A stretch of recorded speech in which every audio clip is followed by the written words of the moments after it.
जब मैं घर से गुस्से में बड़बड़ाते हुए निकल आया था और बस स्टैंड की तरफ आगे बढ़ने लगा, मैं मन ही मन बड़बड़ाता रहा। पता नहीं कितने पैसे छुपा के रखे हैं, लेकिन मेरे लिए एक बाइक नहीं ले सकते। अब मैं यहाँ से चला जाऊँगा और तब तक वापस नहीं आऊँगा जब तक मैं खुद के पैसों से एक बाइक नहीं खरीद लेता।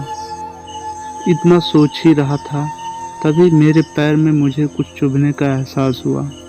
नीचे देखा तो समझ आया कि जल्दबाजी में पापा के जूते पहन आया हूँ। उन जूतों में कील उभरी हुई थी जो मेरे पैर में बार बार घाव किए जा रही थी। लेकिन उस समय गुस्सा अधिक था और मैं बड़बड़ाते हुए आगे बढ़ गया। एकाएक मुझे याद आया कि मैं पापा का पर्स भी साथ लाया हूँ।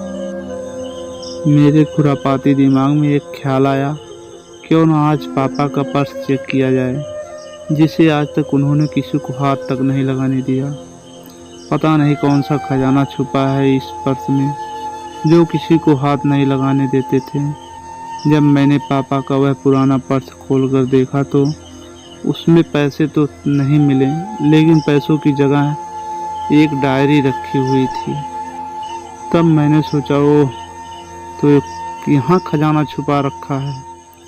मैं समझ रहा था कि यहाँ पापा ने लिखा होगा कि किससे कितने पैसे लेने हैं और किसको किसने पैसे दिए हैं, लेकिन मैं गलत था।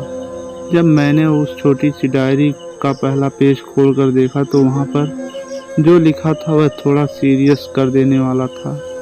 डायरी में जो लिखा था उसे पढ़ने के बाद मेरे चेहरे पर जो एक्सप्रेशन थे वह गायब हो चुके थे, क्योंकि डायरी में वैसा कुछ नहीं था जैसा मैं सोच रहा था। वहाँ पर उन पैसों का हिसाब लिखा हुआ था जो अलग अलग कामों के लिए अलग अलग लोगों से उधार लिए गए थे। उस लिस्ट में कंप्यूटर के नाम पर भी पैसे लिए गए थे। कुछ यूँ लिखा था, 50,000 बेटे के कंप्यूटर के लिए।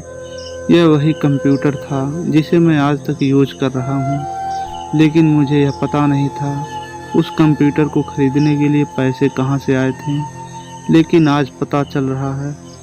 मुझे आज भी याद है जब मैंने पहली बार कैमरे के लिए जिद की थी, जो मेरे पापा ने मुझे 2 हफ्ते बाद मेरे बर्थडे पर ला कर दिया था, जिसे देखकर मैं बहुत खुश हुआ था।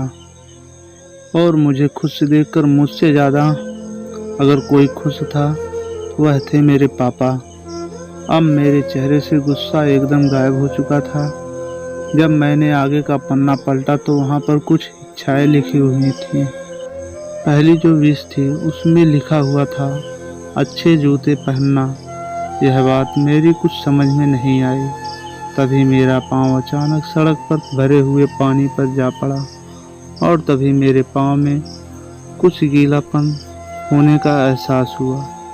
जब मैंने जूता उतार कर देखा तो उसका तला टूटा हुआ था। यह देखकर मुझे डायरी में लिखी हुई बात याद आ गई। तभी मुझे माँ पापा की कही बातें याद आ रही थी कि कैसे माँ जब कहा करती थी पापा से, अब तो जूते पुराने हो गए हैं, नए ले लीजिए, तो पापा अक्सर यह कहकर टाल दिया करते थे, जूते अभी और चलेंगे, अभी कुछ दिन पहले तो लिए थे। मुझे आज समझ आ रहा था कि कितने दिन और चलेंगे। साथ ही साथ यह भी समझ आ रहा था कि पापा पर्स को क्यों छुपा कर रखते थे। तभी उस डायरी को पढ़ते हुए बस स्टैंड पर पड़ी बेंच पर आकर बैठ गया। अब उस डायरी का आखिरी पन्ना बचा हुआ था। उस पन्ने को जब मैंने पलट कर देखा तो वहाँ कल की डेट लिखी हुई थी। तारीख के नीचे लिखा हुआ था 50,000 रुपये बाइक के लिए। बस इतना पढ़कर और दिमाग सन्न रह गया। अब मेरे मन में कोई शिकवा गिला नहीं बचा था, बस मेरी आंखों से आंसू चले जा रहे थे।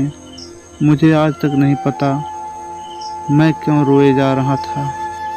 अब मैं जल्दी से घर की तरफ भागा, लेकिन जूतों की वह कील पाँव में अब तक घाव बनाने में कामयाब हो चुकी थी। मैंने जूतों को रास्ते में ही निकाल कर फेंक दिया और भागते हुए घर जा पहुंचा। लेकिन पापा घर पर नहीं थे। मैं समझ गया वह कहाँ गए थे।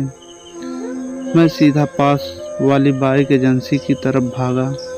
पता नहीं आज कहाँ से इतनी ताकत आ गई थी कि मैं भागते हुए थक नहीं रहा था, और वह भी बिना जूतों के, नंगे पांव। जैसे तैसे मैं बाइक एजेंसी पर जा पहुंचा। पापा वहीं थे। मैंने पापा को दौड़कर गले लगा लिया और मेरी आंखों से आंसू रुकने का नाम ही नहीं ले रहे थे। पापा को समझ नहीं आ रहा था आखिर हो क्या रहा है, मैं रो क्यों रहा हूँ। मैंने पापा से कहा, पापा मुझे मोटरसाइकिल नहीं चाहिए, आप अपने लिए जूते ले लीजिए। अब आज से मैं जो भी करूँगा अपनी मेहनत से, अपने बलबूते पर पढ़कर करूँगा। दोस्तों, इतनी सी थी ये कहानी।